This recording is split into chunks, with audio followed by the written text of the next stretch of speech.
지난주에 침례식을 이렇게 하고 교회 안에 기쁜 일이 있었습니다. 8분의 성도님들이 하나님의 교회 안에서 잘 성장해 갈 수 있도록 함께 기도해 주시면 감사하겠습니다. 지난달에 사도행전을 시작을 했고요. 오늘 이제 지난 시간에는 사도행전의 키워드로 본 사도행전의 전체적인 모습을 봤습니다. 사도행전은 성령의 강림, 1장은 성령의 강림을 기다리고 있었고 2장부터는 성령께서 강림을 하셔서 하나님의 일들을 이루어 가시는 모습들을 사도행전 끝까지 이렇게 나타나 있습니다. 그 성령께서 오셔서 태어난 것이 바로 교회였습니다. 그리스도의 신부된 교회가 성령의 강림하심으로 이제 시작이 되어지고 있고 지금 이 순간까지 이 땅에는 주의 성령께서 거하심으로 교회가 있고요. 나중에 주님이 다시 오시게 되는 우리 공중 강림 때 땅에 있는 모든 교회가 하늘로 이끌려지는 휴거가 있을 것입니다. 그때까지 교회는 이 땅에서 하나님의 일을 이루어가는 그 사명을 감당을 하게 됩니다. 그 사명이 바로 세 번째 키워드였던 선교였습니다. 예루살렘과 온 유대와 사마리아와 땅끝까지 이르러 예수님의 증인이 되라고 하셨던 예수님의 유언이 되겠죠. 지상명령이기도 한 선교. 그래서 우리가 이 땅에 존재하는 그 이유가 주님이 하셨던 이 선교의 일을 우리가 또한 대를 이어서 하는 것이 되겠습니다. 교회가 어떻게 이 선교하는 일에 힘써야 될 것인지를 또 사도행전을 통해서 우리는 앞으로 보게 될 것입니다. 그래서 사도행전의 키워드를 통해서 교회가 어떠해야 되느냐, 첫 번째는 성령님의 임재와 역사를 우리는 바라보면서 나아가야 될 것이다라는 거 하고, 두 번째 성령님의 인도하심에 따라서 교회는 진행되어져야 하며 성령님의 권능으로 선교에 힘써야 하는 이 교회의 모습들을 특별히 이제 사도행전이라 하지 않고 성령행전이라 이렇게 이름이 붙여질 정도로 이 사도행전은 성령님의 역사를 기록을 하고 있습니다. 그리고 이제 그 성령님께서 어떻게 일하시는지를 살펴보려고 합니다. 오늘은 사도행전 1장 1절부터 11절을 가지고 이제 하나님의 성령 임재를 기다리는 2장에서 오순절날 성령께서 임하셨기 때문에 1장은 어떻게 우리가 기다려야 될 것인가, 성령이 임하시기를 그 부분을 나타나 있는데 두 부분에 걸쳐서 오늘은 11절까지, 다음 시간은 12절부터 26절까지 오순절날 성령이 임하시기 전에 교회가 했던 일들, 이런 것들을 좀 살펴보려고 합니다. 사도행전 1장 1절부터 11절까지를 우리 같이 한번 읽으시고 교제하도록 하겠습니다. 사도행전 1장 1절부터 11절까지 교독에서 읽도록 하겠습니다.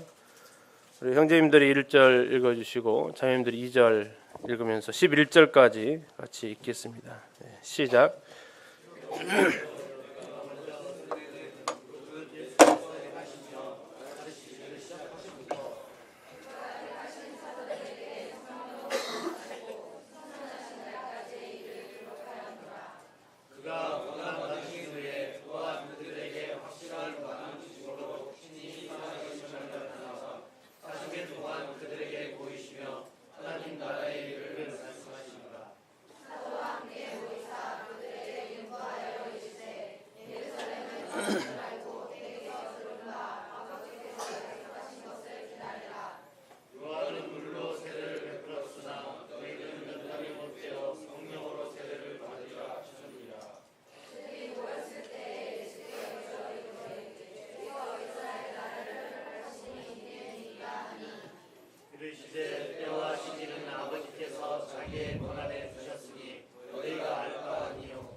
예, 감사합니다.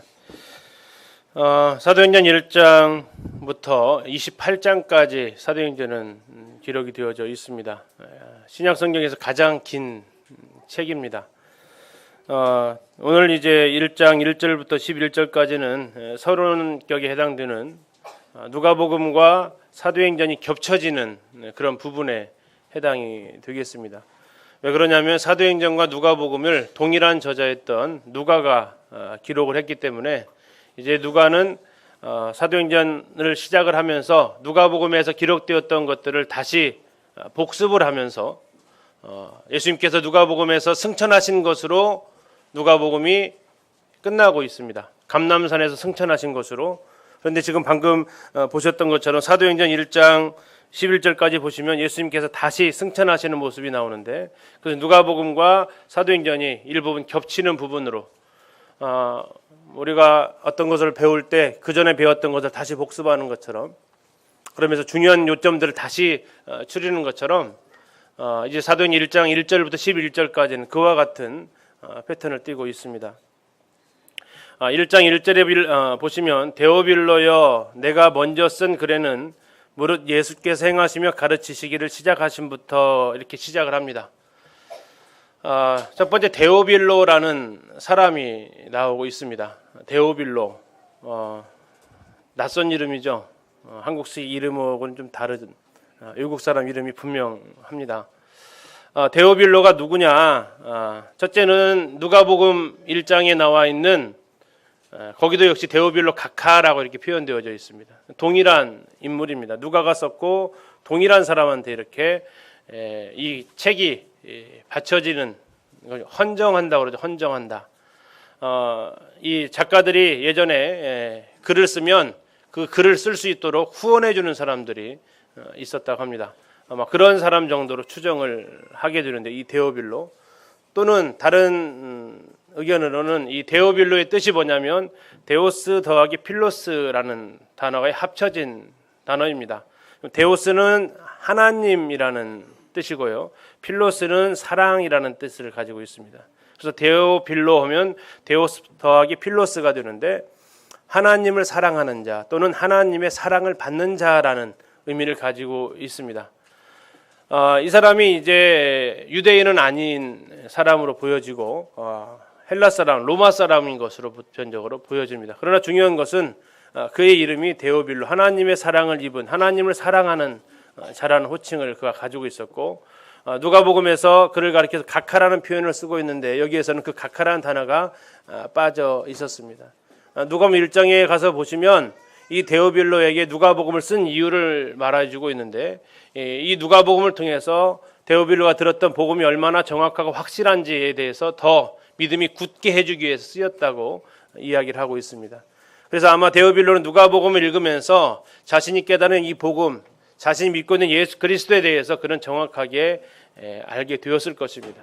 그리고 이제 누가복음이 읽고 난 다음에 사도행전이 쓰여지는데, 이 사도행전을 통해서 누가는 데오빌로에게 한 번 더 그의 믿음 안에서 예수 그리스도에 대해서 어떠하신 분인지, 그리고 그분이 이제 죽으신 이후에 하나님께서 그의 일들을 어떻게 행하시는지를 알려주기 위해서 사도행전을 기록하게 됩니다.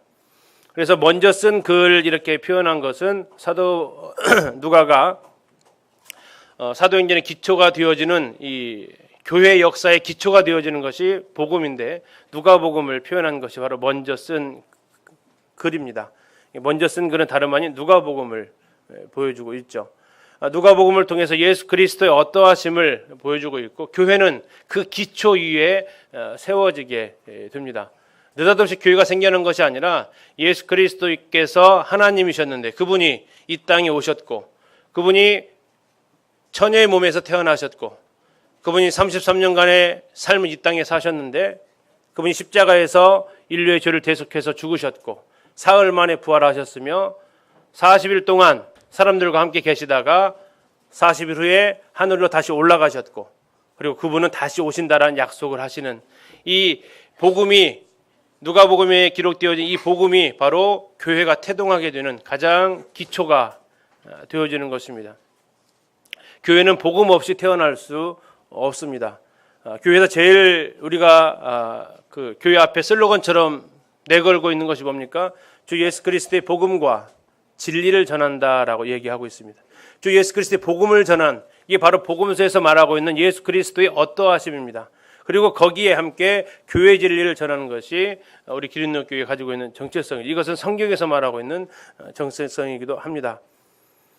자, 그러면 그 누가복음에서는 무엇을 기록했느냐 보니까 내가 먼저 쓴 글에는 무릇 예수께서 행하시며 가르치시기를 시작하심부터 썼다라고 얘기하고 있습니다. 자, 예수님께서 뭐 하셨냐면 행하셨다라고 하십니다. 그리고 예수님께서 또 하신 것이 뭐예요? 가르치셨다라고 얘기하고 있습니다.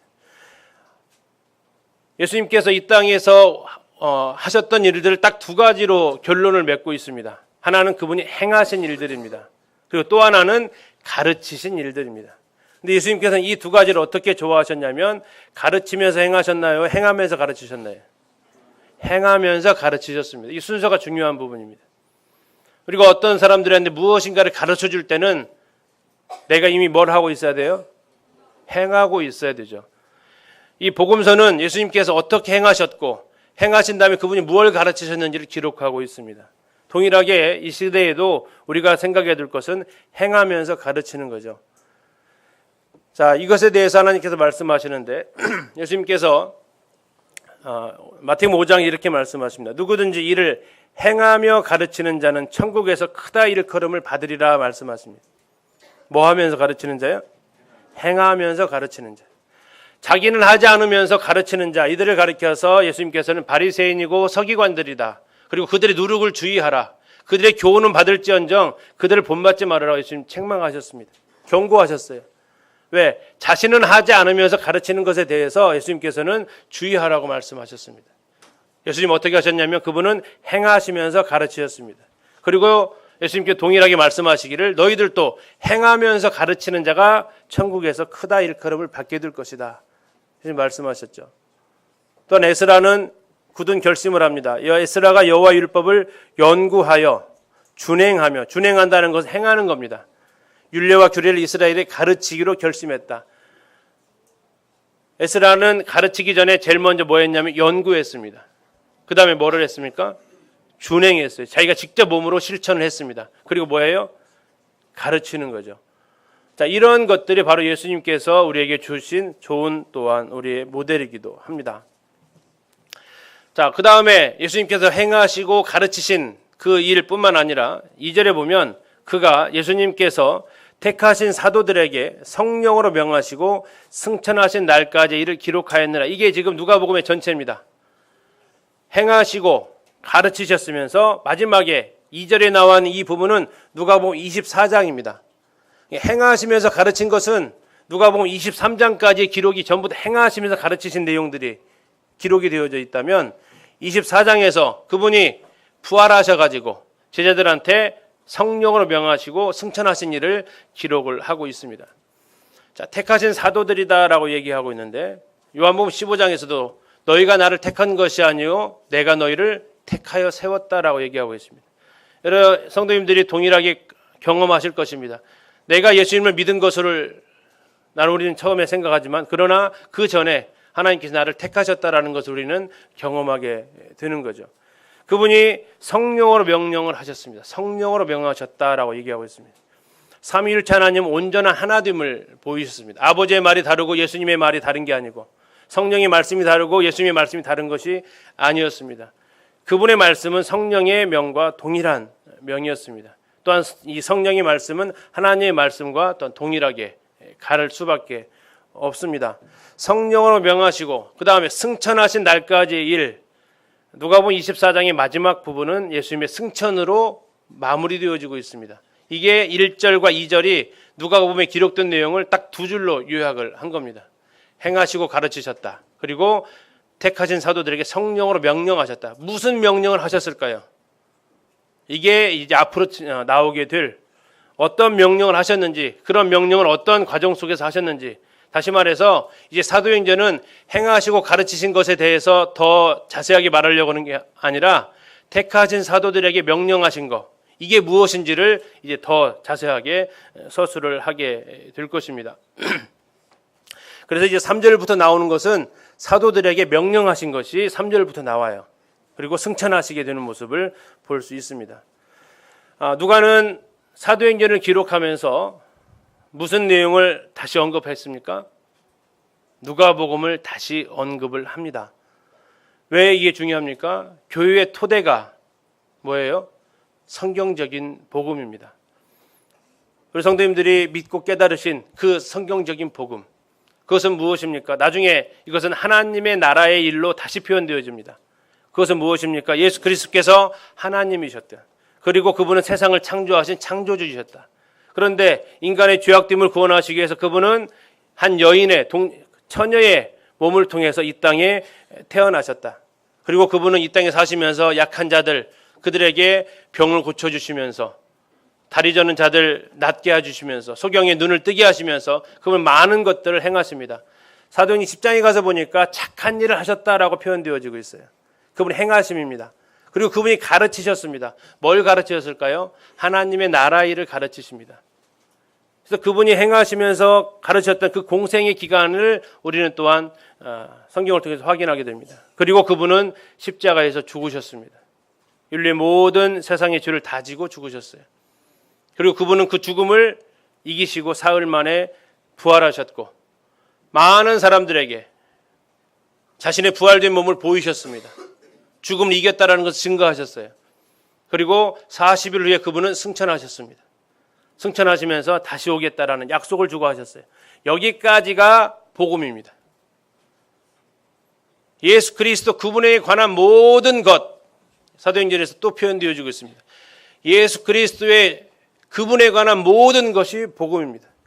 십자가의 죽음에서만 끝나는 것도 아니고 부활에서만 끝나는 것도 아닙니다. 그분의 다시 오심까지가 우리에게는 복음입니다. 그래서 이제 이 복음의 기초 위에 교회가 세워지고 이 복음이 예수 그리스도께서 죽으신과 부활로 완성하신 그 이후에 그분은 성령을 보내셔서 이 일을 증거하는 일을 하게 하십니다. 그리고 이제 3절부터는 택하신 사도들에게 명령하신 일들이 기록되어져 있습니다. 3절에 보시면 그가 예수님께서 고난받으신 후에 십자가에서 죽으신 사건을 말하고 있죠. 또한 그들에게 확실한 많은 증거로 살아계심을 나타내사 하고 있습니다. 며칠 동안 보이셨습니까? 40일 동안. 자, 이 40일의 출발점은 부활하신 날부터 40일입니다. 예수님께서 사흘 만에 부활하셨고 부활하신 그 후에 40일간 누구에게 보이셨어요?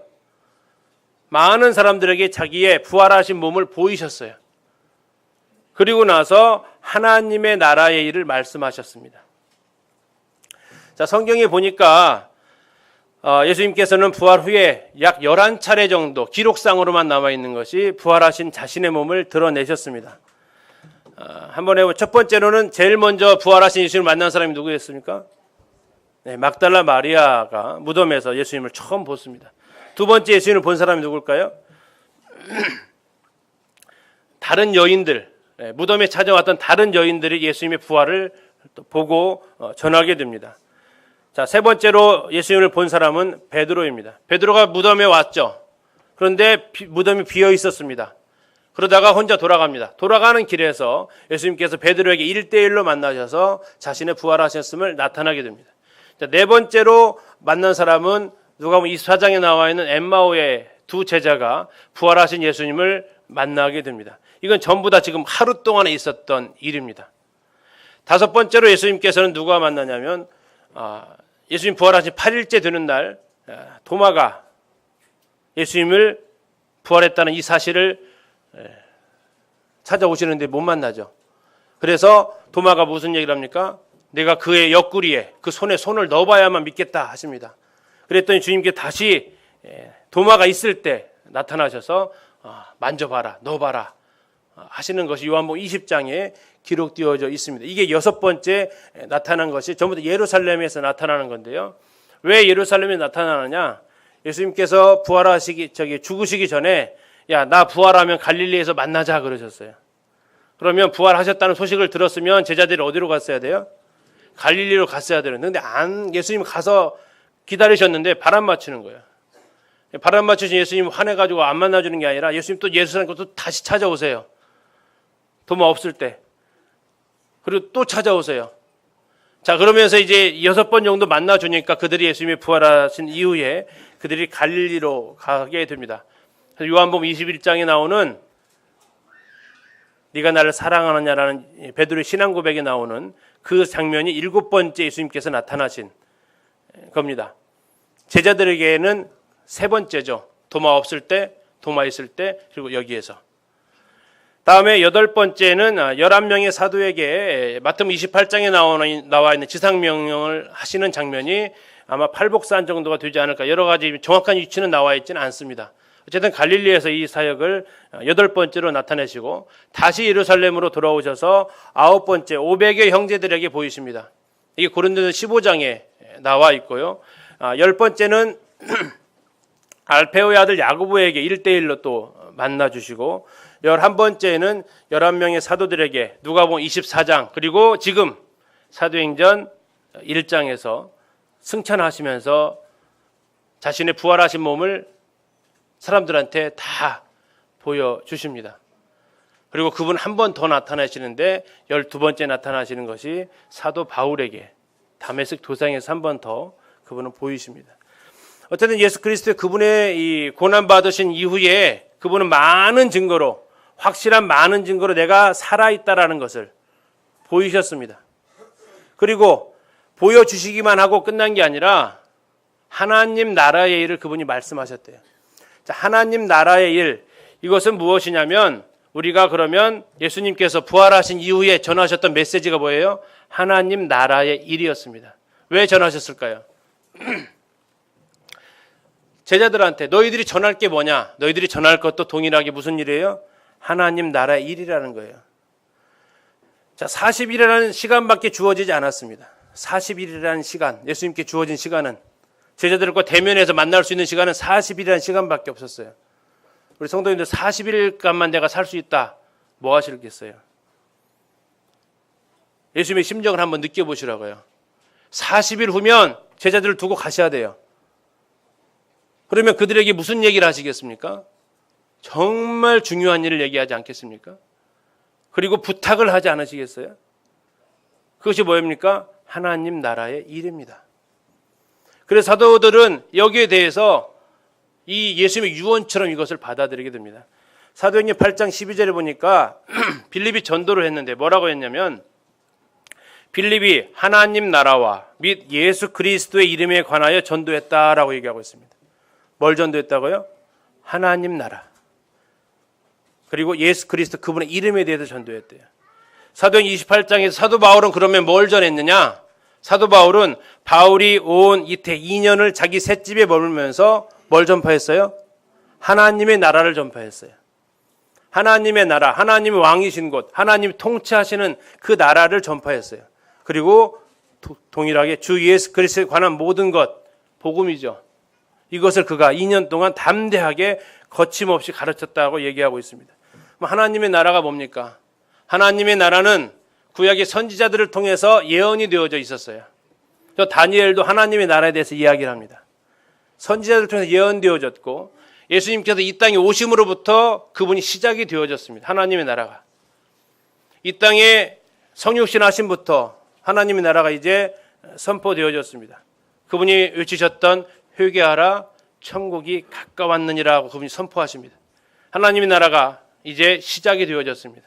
그래서 그분은 그 삶을 사셨고 죽으셨고 부활하셨고 승천하셨습니다. 이게 누가복음의 기록이라고 말씀드렸어요.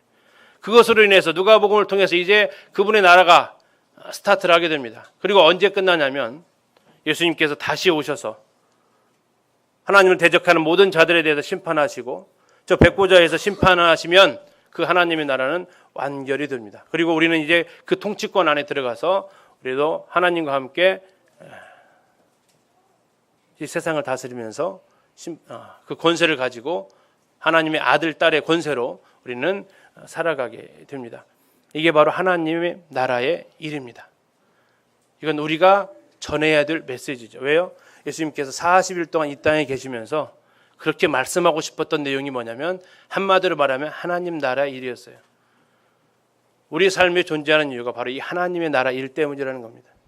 내 일이 아니라, 내 당장 문제가 아니라 하나님 나라의 일이 우리 삶에서 가장 우선이 되어야 할 것입니다. 자, 하나님 나라의 일을 그분이 말씀하셨고 4절에 보니까 사도와 함께 모이사 그들에게 분부하여 이르시되 예루살렘을 떠나지 말고 내게서 들은 바 아버지께서 약속하신 것을 기다리라 하셨습니다. 자, 사도와 함께 모이셨다라는 이 모습을 보면 누가 보면 이 사장과 이게 겹친다고 말씀드렸습니다. 누가 이 사장이 보면 식사를 하시면서 하셨던 내용입니다. 식탁에서 예수님께서 교제하신 거예요. 우리 선생님들 밥 먹으면서 교제하시듯이 예수님께서 제자들과 함께 부활하신 몸으로 제자들과 함께 음식을 나누시면서 그들에게 부탁하셨습니다. 자, 무슨 부탁을 하십니까? 예루살렘을 떠나지 말래요. 자, 예루살렘은 지금 분위기가 어떻습니까? 예수님 믿는 사람들에 대해서 별로 분위기 좋지 않은 곳입니다. 예수님을 따르는 자들에 대해서 분위기가 좋지 않은 곳이에요. 어쩌면. 그래서 복음서 요한복음을 가서 보면 제자들이 모였을 때 문을 어떻게 했다고 표현되어지고 있습니까? 다 걸어 잠굽니다. 위험한 상태. 이게 우두머리가 잡혔기 때문에 그 밑에 이제 따르는 자들까지도 위험한 상황 가운데 있었습니다. 그래서 그들은 될 수 있으면 갈릴리로 자기들의 고향이잖아요. 그곳으로 가고 싶은 거예요. 그러나 예수님께서 말씀하시는 것은 예루살렘을 떠나지 말래요.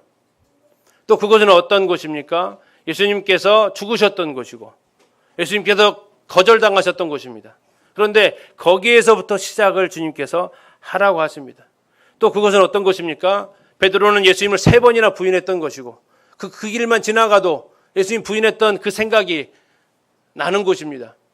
제자들도 바로 겟세마네만 가면 예수님이 그렇게 기도해달라고 했을 때 자기가 쿨쿨 잠들었던 곳이 이 예루살렘입니다. 예수님 잡혀갔을 때 하나같이 버리고 도망갔던 곳이 바로 이 예루살렘입니다. 기억하고 싶지 않고 잊어버리고 싶은 곳 이 예루살렘인데 예수님께서는 말씀하십니다. 여기 떠나지 말아라. 자, 왜 떠나지 말라고 하셨을까요? 떠나려고 했기 때문에. 그죠? 자꾸 가고 싶은 거예요. 있기 싫은 거예요. 그런데 예수님 당부하시는 제발 여기 떠나지 말아라. 언제까지 떠나지 말아라? 아버지께서 약속하신 것을 기다려라 라고 얘기하십니다. 아버지께서 약속하신 것을 기다려라. 자, 아버지께 약속하신 것이 뭡니까?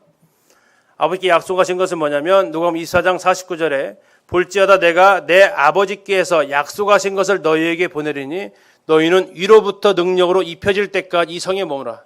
이 성이 바로 예루살렘이죠.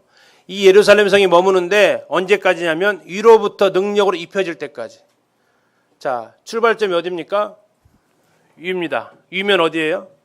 하나님입니다. 아버지입니다. 아버지께로부터 능력이 입혀집니다. 입혀진다는 것은 뭐예요? 내 스스로 입을 수 있어요? 없어요? 없어요. 지금도 제가 예림이 옷을 입혀주는 이유가 뭘까요? 못 입으니까. 그렇죠. 못 입으니까 입혀주는 거예요. 자, 성령의 임하심은 내 스스로 내 의지로 할 수 있는 것이 아닙니다. 이것은 입혀지는 거예요. 하나님께서 주셔야만 받을 수 있는 거예요. 근데 그것은 약속이기 때문에 반드시 주세요.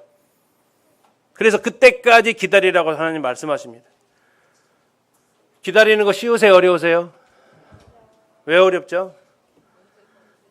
내 생각보다 오래 두니까. 그렇죠? 내가 생각했던, 내가 예상했던 것보다 시간이 늦어지면 우리는 어려워집니다. 생각보다 빠르면 기다리는 게 전혀 어렵지 않아요. 근데 내가 생각했던 이때쯤 들 것이면 내가 예상했던 시간이라면 그것보다 시간이 자꾸 늦어져요. 근데 문제는 끝나는 시간이 알 수도 없어요. 그러나 주님 말씀하십니다. 그러나 기다려야 된다. 우리의 많은 시행착오들, 우리의 많은 실수들은 어쩌면 이 기다림에 실패했기 때문에 일어나기도 합니다. 그래서 어느 사람이 기도했다고 하잖아요. 하나님 나에게 인내를 주십시오. 지금 당장 주십시오. 이해가십니까? 하나님 나에게 인내를 주시는데 언제 달라고요? 지금 당장 달래요. 이게 무슨 인내예요? 인내를 달라고 하는 그 시간도 못 기다린 인내잖아요. 우리는 이 기다림에 굉장히 약합니다. 그래서 능력이 입혀지기도 전에 뛰어나갑니다. 보내심을 받지도 않았는데 나가버립니다. 그로 인해서 얼마나 많은 일들이 그릇되어지고 실패되어지고 시간이 늘어나고 고통스러운 시간들이 되어집니까? 주님은 그래서 제자들한테 분부하셨습니다. 제발 기다려라. 언제까지요? 능력이 입혀질 때까지. 우리의 삶 속에서, 우리의 사역 속에서 우리가 기다리지 못해서 받지 못하는 이런 일들이 없기를 소원합니다. 예수님 계속해서 말씀하십니다. 요한은 물로 세례를 베풀었다. 너희는 몇 날이 못 되어서 성령으로 세례를 받으리라 하셨습니다. 요한은 물로 회개의 세례를 베풀었습니다. 이제는 너희는 몇 날이 못 되어. 자, 몇 날이 며칠이 걸렸을까요? 몇 날이 며칠이 걸렸을까요? 열흘 걸립니다. 열흘. 왜요? 예수님은 지금 40일째 이 얘기를 하고 계세요. 성령은 언제 내려오십니까? 50일 되는 오순절날 내려오세요. 진짜 몇 날이죠? 예수님 거짓말 안 하세요. 진짜 몇 날이에요. 등산하다 보면 맨 거짓말하는 사람이죠. 얼마나 나왔어요? 조금만 가면 돼요. 가다 보면요. 이거 진짜 한참 가야 되잖아요. 근데 예수님은 거짓말 안 해요. 몇 날이 못 되어서 열흘 만에 성령께서 오십니다. 몇 날이 못 되어서 올 것이다. 왜? 하나님도 주고 싶으세요. 하나님도 성령을 빨리 보내주고 싶으신데 그렇다고 하나님이 정해진 시기를 어기시면 안 되잖아요. 성령은 언제 오시기로 예고가 되어져 있어요? 오순절날 오셔야 돼요. 아무리 급하셔도 그분이 법을 어기실 수는 없어요. 오순절날까지 그들은 기다려야 되는 거예요. 몇 날이 못 되어서 받을 거니까 다시 말해서 기다려라 이거예요. 몇 날만 기다려라 라는 얘기입니다. 왜요? 그들이 몇 날이 못 되어서 어떤 일이 벌어진대요? 성령으로 세례를 받는데요. 자, 정확히 표현하면 침례입니다. 우리 지난주에 했던 침례예요. 자, 기억나십니까? 침례할 때 그 사람의 몸이 어떻게 됐습니까? 네, 물속으로 완전히 들어가는 겁니다. 이게 침례입니다. 자, 성령으로 침례받는다는 건 뭡니까? 내 몸이, 내 영이 어디로? 성령으로 완전히 잠기는 겁니다. 내 안에, 그것은 다시 말하면 내 안에 성령께서 내주하시는 것입니다. 그냥 물에서 노는 정도가 아니라 물속에 완전히 잠기는 것처럼 성령께서 내 안에 내주하시는 사건이 성령의 세례입니다. 자, 성령께서 내 안에 계시면 어떤 일이 벌어집니까? 시장하시죠? 자, 잠시 후에 아마 30분 정도 지나면 지금의 내 뱃속의 상태와 달라질 것입니다. 그러시죠? 한 3, 40분 후에는 내 지금 뱃속의 상태하고 지금의 상태가 달라지실 겁니다. 내 뱃속에 뭐가 들어올 거예요? 음식물이 들어오겠죠. 그러면서 느껴지는 것은 뭡니까? 네, 포만감이 느껴집니다. 음식물 들어왔는데 그게 안 느껴지면요. 뭐 더 드시겠죠. 그죠? 근데 문제는 뭡니까? 이게 음식물이 들어왔으면 배불러져야지 하십니까? 그냥 배 부릅니까? 배 부르죠. 의지가 발동 안 해도 배가 부르죠. 성령께서 내 안에 들어오시면 어떤 일이 벌어집니까? 내가 변화되어야지 하십니까? 아니면 변화될까요? 변화됩니다. 이건 자연스러운 거예요. 혹시 밥 먹으면서 이거 먹으면서 내가 배 불러야지 하면서 드시는 분은 없어요. 그러나 먹다 보면 이제 그만 먹어야겠다라는 포만감을 느낍니다.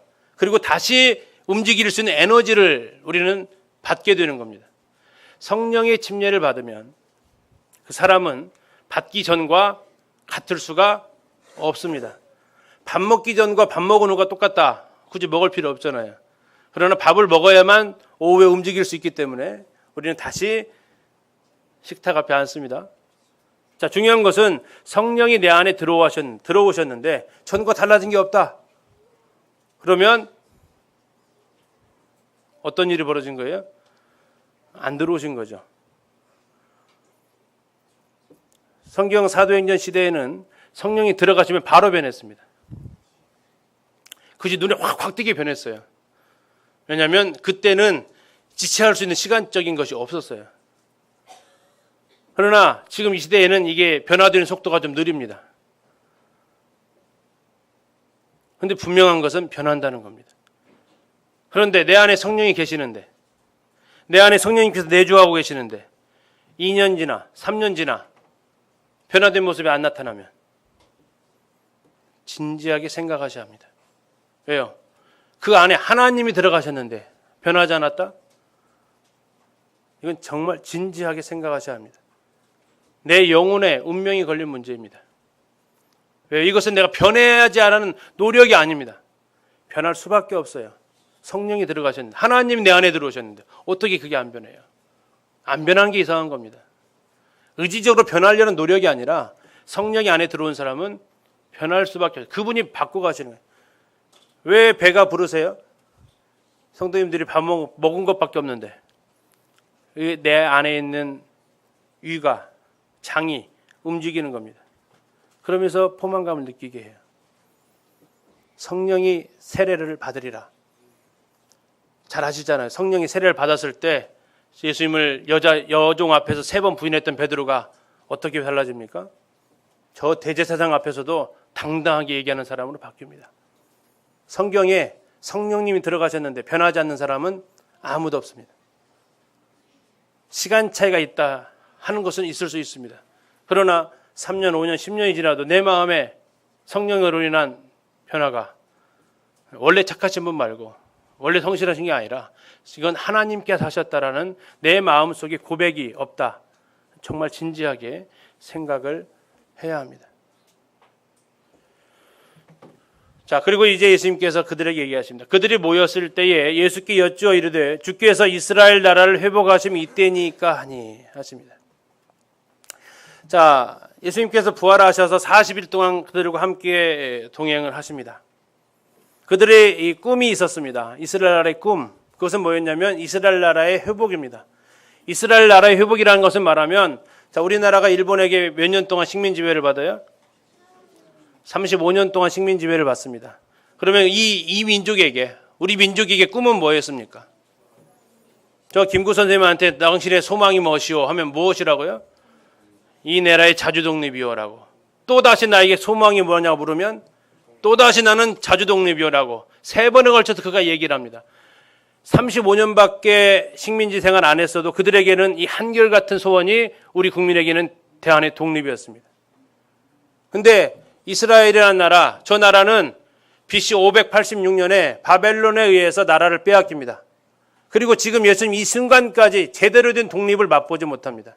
물론 중간에 하스몬 왕조란 그 나라가 일어나서 잠깐 독립에 하지만 그것도 온전한 독립이 아니었습니다. 계속 위아래에서 간섭하는 동맹이었어요.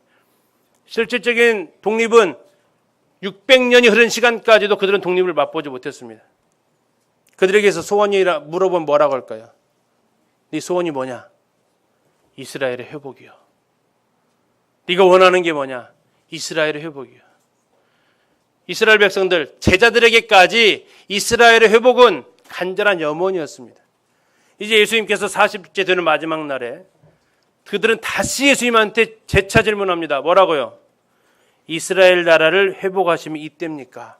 이제 예수님, 당신은 죽으신 줄만 알았는데 부활하셨군요. 하나님의 능력으로 부활하셨군요. 그렇다면 이제 그 부활의 능력으로 뭐 좀 한번 해달라고요? 이 나라를 회복시켜달라고. 이때 이제는 된 겁니까? 라고 그들은 묻습니다. 얼마나 간절했을까요? 그러나 하나님은 무슨 얘기를 하셨어요? 아까요? 하나님 나라의 일을 얘기하세요. 제자들은 무슨 얘기를 하고요? 이스라엘 나라의 회복을 얘기하고, 예수님은 하나님 나라의 일을 말씀하고 계시고, 흔히 말하는 지금 뭐가 안 맞아요?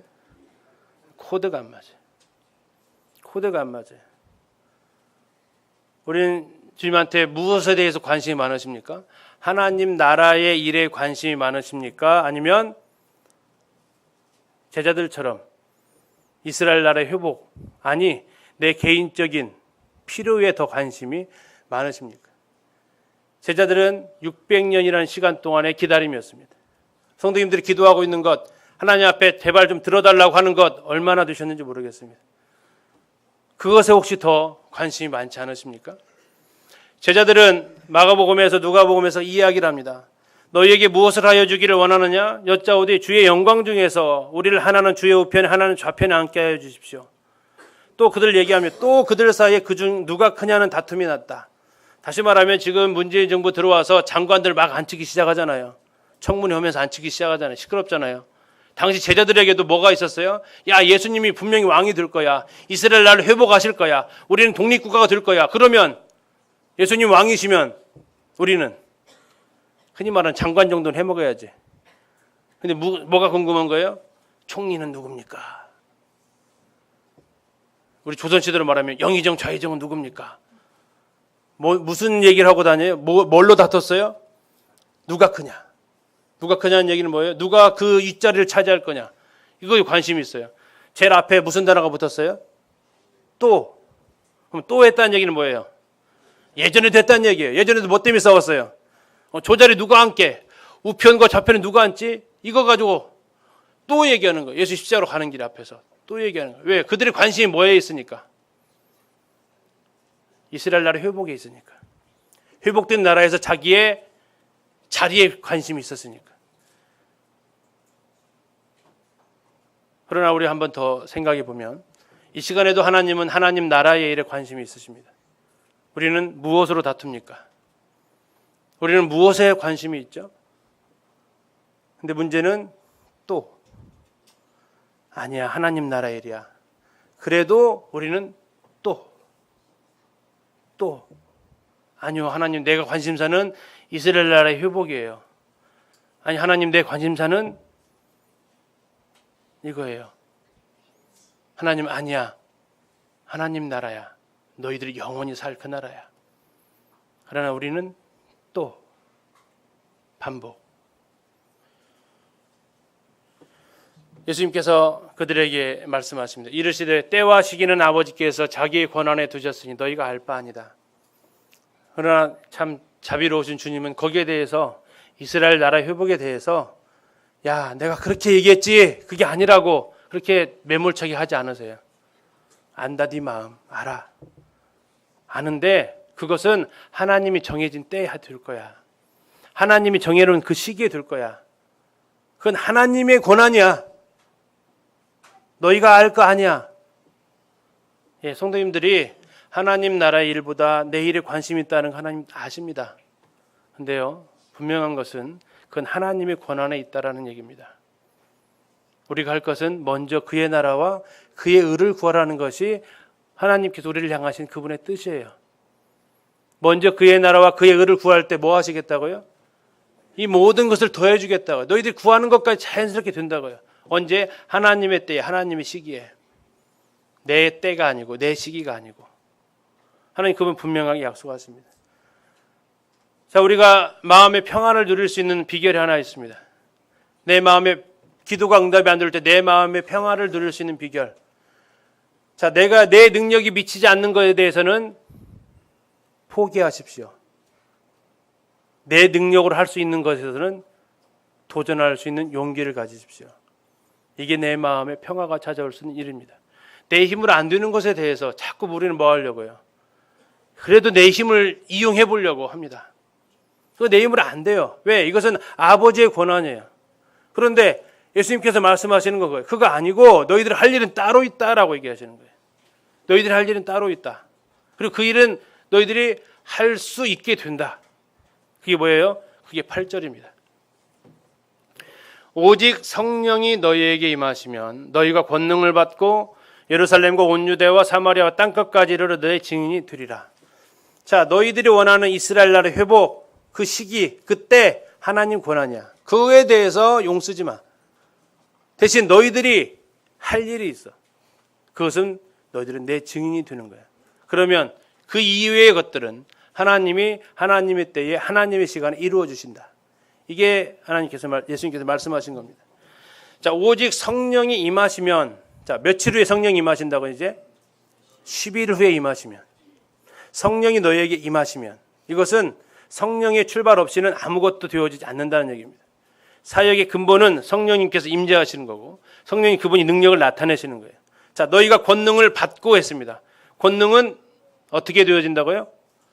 받고. 자, 받는다라는 얘기는 내가 스스로 노력해서 얻을 수 있는 것이 아니라는 얘기입니다. 주어져야만 가능하다는 거예요. 권능은 주어질 때 가능한데 이 권능에 사용된 단어가 헬라어로 두나미스입니다. 이 성령의 권능이 얼마나 큰 영향력을, 큰 힘을 가지고 있는지 그 단어를 두나미스라는 단어를 쓰는데 나중에 이 두나미스가 다이너마이트의 어원이 됩니다. 나중에 다이너마이트라는 이 물건을 발견을 하게 되잖아요. 발명을 하게 되는데 이것의 이름을 갖다가 뭐라고 붙이느냐? 성경에 나와 있는 두나미스를 갖다가 어원을 갖춰서 다이너마이트가 됩니다. 이것은 무슨 얘기냐면 이것의 폭발력, 이것의 영향력은 뭐와 비슷하다? 저 성령의 역사와 성령의 권능과 비슷하다. 이것의 이 화력을 무엇에 과연 비교할까? 그 이전에도 없었던 이 놀라운 폭발력을 무엇에 과연 비유할까? 그들이 찾은 것이 저 두나미스, 성령의 권능에, 성령께서 임하셨을 때에 아까 말씀드렸듯이 변하지 않을 수가 없는 것은 왜? 그분에게는 권능이 있고 그의 권능은 폭발력이 있다는 겁니다. 굉장한 성령이 임하시면 예전과 같을 수가 없다라는 거죠. 권능이 주어진다는 겁니다. 그래서 뭐가 됩니까? 예루살렘과 온 유대와 사마리아 땅끝까지 이르러 예수님의 증인이 된다고 말씀하십니다. 사역의 순서는 땅끝부터가 아닙니다. 어디부터입니까? 예루살렘입니다. 가장 가까운 곳입니다. 내가 실패했던 곳입니다. 내가 있기 싫어하는 곳입니다. 그러나 그곳이 내 사역의 첫 번째 장소가 되어야 합니다. 그리고 주님께서 그 일들을 이루어 나가시는데 그러나 예루살렘에 머물면 안 되는 것입니다. 머물면 하나님 흩으십니다. 사도 바울이 이런 얘기를 하죠. 주께서 이같이 우리에게 명하시되 내가 너를 이방의 빛으로 삼아 너를 어디까지요? 땅 끝까지 구원하게 하리라 하셨습니다. 왜? 이게 주님의 목적이었으니까. 성령 임하시면 할 일이었으니까 그렇습니다. 자, 이게 지금 이제 그림으로 그린 겁니다. 예수님께서 승천을 앞두고 사람들한테 자신의 부탁을 하시는 거예요. 예수님의 부탁, 빨간색만 읽어보겠습니다. 시작. 예수님의 부탁입니다. 유언입니다. 그분의 유언인데 내 증인이 되리라. 지난번에도 말씀드렸지만 되어야 한다가 아닙니다. 당위성이 아니에요. 그냥 이건 자연스럽게 나타난다는 얘기입니다. 성령을 받게 되면 그냥 증인이 자연스럽게 된다는 얘기입니다.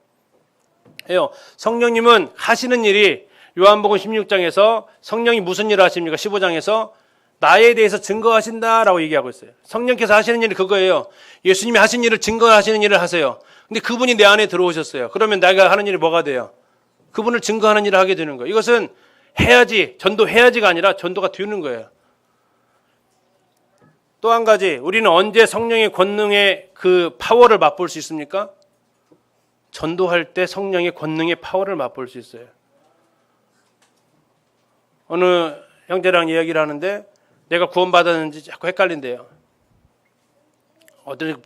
하나님이 때로는 정말 계실까 이것도 혼동스럽대요. 그래서 그 형제한테 얘기했어요. 전도했냐? 전도해라. 전도하면 해결된다. 전도하면 성령께서 역사하신다. 안 하고 있으면 그분의 권능은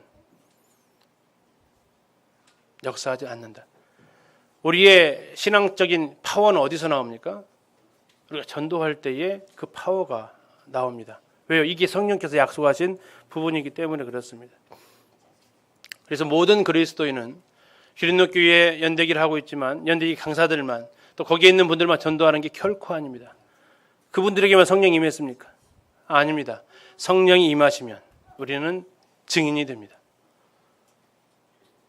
우리가 어떤 물건을 만들 수는 없지만 그 물건을 맛보고 사용 후기는 쓸 수 있습니다. 우리가 복음을 만들 수는 없지만 복음을 경험한 그 후기는 말할 수 있는 거예요. 전도는 뭡니까? 예수 그리스도를 맛본 내 후기를 말하는 것입니다. 예수 그리스도가 내가 경험한 그분에 대해서 말하는 것입니다. 그분의 모든 것을 말하는 것입니다. 그래서 우리는 증인이 될 수 있습니다. 성경을 잘 알아서가 아니고 나에게 일어난 일에 대해서 얘기하는 것이 전도입니다. 이건 이제 이스라엘 가면 볼 수 있는 승천사입니다. 예수님께서 이곳에서 이렇게 승천하셨다고 기념탑을 전했는데 9절에 보면 이렇습니다. 이 말씀을 마치시고 그들이 보는데 올려져 가시니 구름이 그를 가려 보이지 않게 하더라. 예수님의 승천 역시 은밀한 가운데서 이루어지지 않았습니다. 부활 후에 11번에 걸쳐서 자신의 몸을 드러내셨던 예수님은 승천하실 때에도 많은 사람들이 볼 수 있게 올라가셨습니다. 자, 이 말씀을 마치셨다. 유언입니다. 이 말씀 무엇입니까? 내 증인이 되라. 예수님께서 이 말씀을 마치시고, 마지막 말씀이세요, 결국. 그리고 이제 그들이 보는데 올려져 가십니다. 그러면 그분이 다시 오실 때도 어떻게 될까요? 보는 가운데 오실까요? 안 볼 때 살짝 오실까요? 보는 가운데 오십니다. 그분은 그대로 하십니다. 야, 그러면 지금 나타나고 있는 자기가 예수라고 하는, 자기가 재림 예수라고 하는 사람들은 뭐예요? 짝퉁이요, 가짜입니다. 왜요? 그들이 온 것을 본 적이 없어요. 거짓말이에요. 여기만 알아도 우리는 그들이 얼마나 거짓말을 하고 있는지 단번에 알 수 있습니다. 구름이 그를 가리어 보이지 않게 하더라 라고 했습니다. 성경에서는 구름이 하나님의 영광과 늘 같이 맞물려 있는데, 주님은 역시 구름 타고 오시겠다고 하셨습니다. 마태복음 24장에서 그때 인자의 징조가 하늘에서 보이겠고 그때의 땅의 모든 족속들이 통곡하며 그들이 인자가 구름을 타고 능력과 큰 영광으로 오는 것을 보리라 하셨습니다. 이것은 공중 강림, 우리가 휴거하는 장면이 아닙니다. 지상에 심판하시기 위해서 오시는 지상 재림의 장면입니다. 뭐 타고 오신다고요? 구름을 타고 오신대요. 마가복음 14장에서도 인자가 권능자의 우편에 앉은 것과 하늘 구름을 타고 오는 것을 보리라. 다시 말하면 저 사람이 재림 예수도 아니다. 그럼 뭘로 확인하면 돼요? 구름 타고 왔냐? 뭐 타고 왔냐? 당신 교주 뭐 타고 왔어? 물어보면 돼요. 차 타고 왔는데 그거 가짜 이건. 뭐 타고 와야 돼요? 하늘 구름을 타고 와야 돼요. 이게 예수님께서 하셨던 약속이에요. 자, 이 주님의 승천과 재림은 성경에서 이렇게 아주 확연하게 드러납니다. 감람산에 승천하셨는데 이따 보겠습니다만 스가랴 14장에는 감람산을 오셔야 돼요. 자, 이 사람들 지금 어느 나라에서 와요? 우리나라에 있는 이모모 씨랑 안모모 씨, 이 사람들 어디서 왔어요? 대한민국에서 왔어요. 근데 이 감람산은 대한민국에 없어요. 감람산은 어디에 있어요? 이스라엘에 있어요. 이스라엘에서 태어났냐? 이스라엘에서 왔냐? 물어봐야 돼. 이스라엘에서 하늘 구름 타고 내려왔냐? 물어봐야 돼. 한국이 아무리 우리나라가 좋지만 예수는 한국산이 아니에요. 한국에서 나타날 수가 없어요. 그분은 보이게 오셔야 돼요. 그분은 구름 가운데로, 구름 타고 오셔야 돼요. 그분은 영광 가운데 오셔야 돼요. 아무도 모르게 갑자기 그냥 재림 예수다? 전부 가짜예요. 거짓말이에요. 올라가실 때 제자들이 자세히 하늘을 쳐다보고 있는데 흰 옷 입은 두 사람이 그들 곁에 서 있었습니다. 자, 제자들이 자세히 뭘 보고 있었다고요? 하늘을 쳐다보고 있어요. 왜 쳐다봤을까요? 왜 쳐다보셨을까요? 얼마나 놀라운 장면이겠습니까? 예수님께서 이렇게 하늘로 올라가시는데, 예수님께서 어떻게 올라가셨을까요? 하늘로 올라가실 때 빠이빠이 하셨을까요? 누가복음에 보니까 손을 흔들어서 축복을 하셨다라고 표현하고 있어요. 쟤들을 향해서 이렇게 아마 하셨을 거예요. 쟤들 계속 쳐다보는 거예요. 근데 문제는 뭡니까? 그게 중요한 게 아니라는 얘기예요. 그래서 제자들이 계속해서 찾아보는데 흰 옷 입은 두 사람은 천사입니다. 천사가 그들 곁에 서서요. 이게 이 주일학교 그림 같은데 보면 이거 주일학교에서 잘 알으셔야 돼요. 어떤 그림 보면 예수님 가운데 있고 두 천사가 예수님 모시고 올라가는 장면 나와요. 네, 그렇지 않습니다. 예수님 혼자 올라가십니다. 두 천사는 어디에 있어요? 땅에 있습니다. 천사 같이 올라오면 천사들까지 이게 숭배 대상이 돼요. 아니, 예수 그리스도 한 분만, 그분만이 숭배 대상입니다. 그리고 그 천사들은 누구 곁에 섰다고요?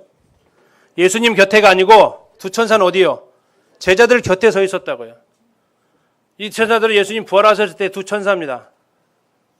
또 나중에 이 천사들의 모습이 나오는데 주의 사자로 밤에 옥문을 열고 끌어냈던, 또 주의 사자가 빌립에게, 천사가 고넬료에게, 또 사도 바울에게 하나님의 사자가, 천사가 지금 이 땅에 있을까요, 없을까요? 있습니다. 지금도 있습니다. 그들은 지금도 우리를 보호하는, 흔히 말하는 수호천사 역할을 하고 있다고, 우리를 담당하는 천사가 있습니다. 그리고 그들은 날마다 하나님의 얼굴을 빈다고 이야기하고 있습니다. 예수님 따라 올라가지 않았습니다. 그들은 이 땅에 남았습니다. 그리고 사람들한테 얘기합니다.